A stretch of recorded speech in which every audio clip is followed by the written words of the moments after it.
इकडे मी राजगिऱ्याचं पीठ भाजत ठेवलेलं आहे. तर डाळ, शेंगदाणे, काजू, बदाम, अक्रोड, पंपकिन सीड, सुकं खोबरं, तीळ, डिंक तळून घेतलाय, अळशी आणि हलीम हे पण सगळं भाजून घेतलंय.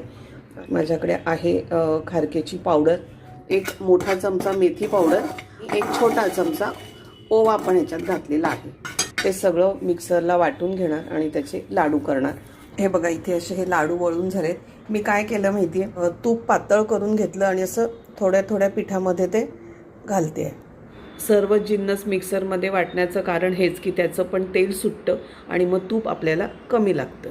आळसातून निर्माण झालेला हा पदार्थ का तर थंडीच्या सीझनमध्ये बरेच जण वेगवेगळे लाडू बनवतात. शेंगदाण्याचा वेगळा, डाळ्यांचा वेगळा, मेथीचा वेगळा, डिंकाचा किंवा ड्रायफ्रूटचा वेगळा. पण आपल्याकडे आता सध्या वेळ पण नाही आहे. तेच काम 17 वेळा करण्यापेक्षा आणि त्या 17 वेळा करण्याच्या कामाची तेवढी आवड पण नाही आहे. त्यामुळे एकातच मी सगळं टाकून केलेलं आहे.